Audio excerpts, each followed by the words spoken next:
threatened to get away there for a little bit, probably in that first quarter, but the boys rebounded really well. Yeah. Showed some composure there in that first half to get a lead at half time. There was a couple of big momentum shifts. Ray Fatala-Mariner dropping the ball in goal.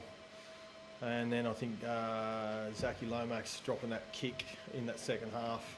So a couple of things fell away, but to be fair, we had to dig in and get back to running hard, and we played some nice footy. Why not mention that? And it seemed to be a recurring theme through the night where they would squander an opportunity and then you'd march up the field and you'd make them pay. Yeah, that's the game.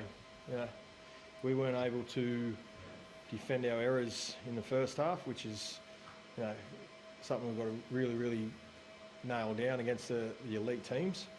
But when you have a 12-point swing, stuff up a try-scoring opportunity and then let one in the next set or two, they're hard on your energy, and you swing the energy in the opposition's favour, and that's what happened today. What about you, Tom? What did you enjoy from that kind of period when you could have been 24-4 at one point and you managed to swing around to lead at half-time? What did you kind of enjoy the most out of that?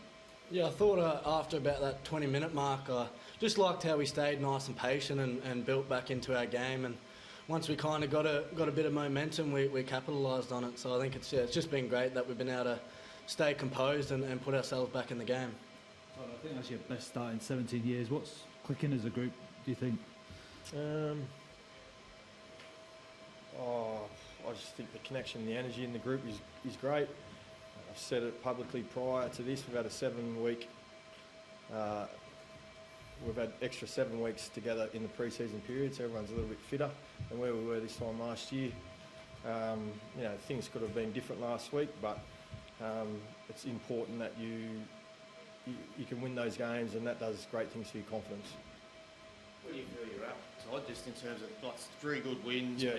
But it goes up a level against Brisbane, Yeah, doesn't it? Mate, we're off the pace if you're talking about the elite teams, the top 4 from last year.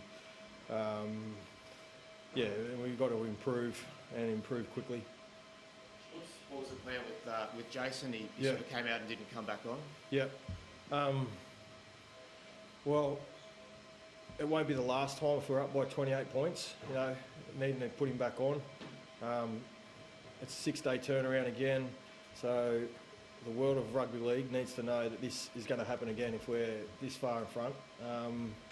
Whether it's a 6 or 7 day turn, this kid's playing his 15th year in first grade. He's got a degenerative knee complaint that, we're just doing our best to look after him. What's your rationale, generally speaking, going forward with him? It's basically using him as effectively as possible, isn't it? That's the challenge for you. Correct. Yep. And what will that look like? I mean, you mentioned there's going to be times when he's going to come off, but if it's a close game, is it sort of like game related as to how many minutes he gets? With all our middle forwards, when they're not moving great and not winning tackles, that's when we look to make the change. Jace, he will play in 2 stints like all of our other middles, we just make those changes on the basis of how they're moving, tackling. Thank you. No question. That was a question there. Yeah, it's my last one. Ruben came off in the last 3 minutes with the ankle injury. Any severity on that?